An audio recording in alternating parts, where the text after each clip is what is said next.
Welcome back to my kitchen, Gigi's Kitchen. The big traditions in our family is about 10 in the morning on Thanksgiving, we come together, we have a nice toast, we've got all the appetizers out, and the day is toasted and it is begun. And it is a no judgment day. You can eat whatever you want all day long. One of the things that we always have to have on our appetizer table is cheese balls. And they are very simple to make.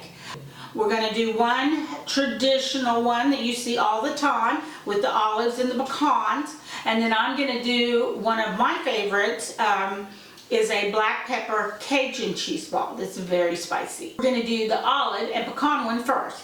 Here we are. I have my block of cream cheese, and I usually use 1/2 of a block of cream cheese per cheese ball.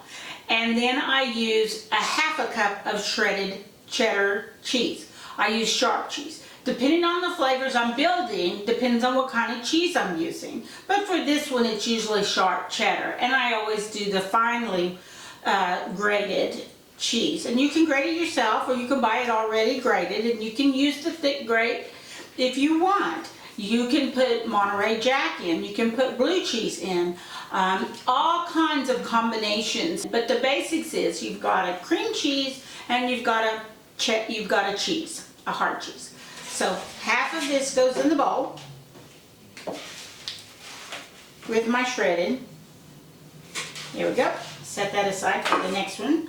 Then I've got my olives here ready to go, and I've got probably 2 good tablespoons of chopped olives, and you can put as much as you want, but I like a lot, so I'm going to put it all. I've got my no salt seasoning, the garden style blend, and that's a 1/2 teaspoon went in.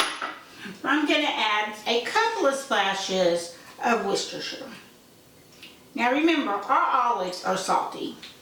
And our Worcestershire is salty. Our cheese is salty. So we probably don't need too much salt, but I will add a little bit.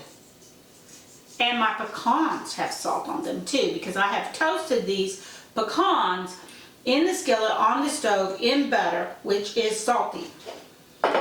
Then once they're toasted, they cooled, chopped them up, and there you go. And I'm going to add some white pepper. I don't know, a good 10 squirts in there. And then we're just going to mix this all up and form it into a ball. And I did soften this. You can leave it on the counter to soften, or I just stuck it in the microwave for about 20 seconds and it softened right up. So then we're going to mix this all together. Now when we go to serve this, you need to take it out of the refrigerator and let it sit and get soft, because it will be very hard, and then it's very hard to cut. So if you're taking it to the office for, or you're taking it to a party, then take it out a couple of hours so it'll get soft. And there we have it. We've got a cheese ball. That's all we're going to do right there. Got it into a nice little ball. And you're going to get your fingers dirty, so don't worry about it. And then I got my crunchy topping, which is my pecans.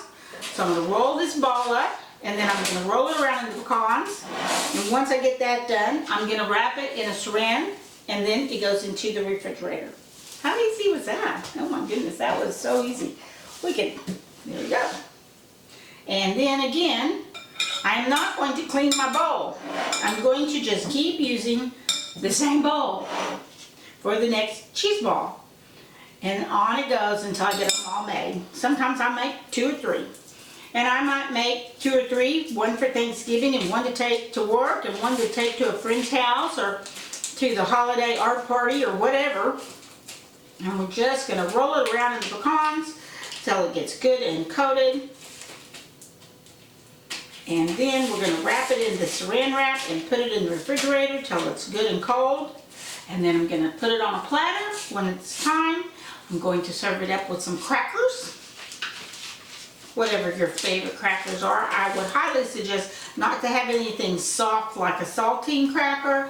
Maybe something a little sturdier, a wheat cracker or something. And there we go. We have a cheese ball. So that one's done.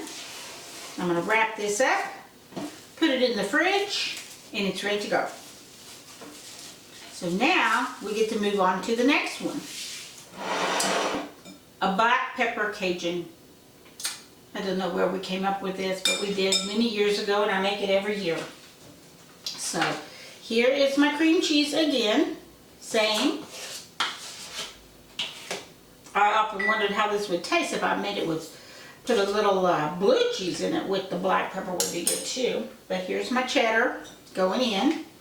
Now, you can't do Cajun without the Holy Trinity. So I have a little bit of leftover from when I was making dressings, the chopped celery, onions, a little red pepper. I put in there. I'm going to dump that in there. It's about a tablespoon mixed all together. Just a few little bits and pieces. And then, of course, you've got to have your Cajun seasoning. So this is a no salt Cajun seasoning. A half a teaspoon going in. Got to have a couple of split splashes of the Louisiana style hot sauce. You can use whichever brand you like. A little bit of splash in there. And of course, got to have a little bit of Worcestershire. Just a little splash will do ya. And again, I'm going to add some white pepper to this because we will be adding black pepper to our outside. So we're going to mix all this up just like we did before. Oh, the Cajun seasoning always smells so good. It's always so spicy smelling, but it smells good. And that hot sauce. Oh. Okay, there we go. So there's lots and lots of combinations of cheese balls you can make out there in the world. We do a Mexican seasoning one just like this, but instead of putting pecans or black pepper on the outside, we use we crunch up nacho tortilla chips, nacho cheese tortilla chips, and we crunch those up and roll them in that. Oh my gosh, those are really good too. So we got this one ready to go. Got my saran wrap here. Now what I did was I took my whole peppercorns, here they are, took my whole peppercorns and I ground them in my spice grinder.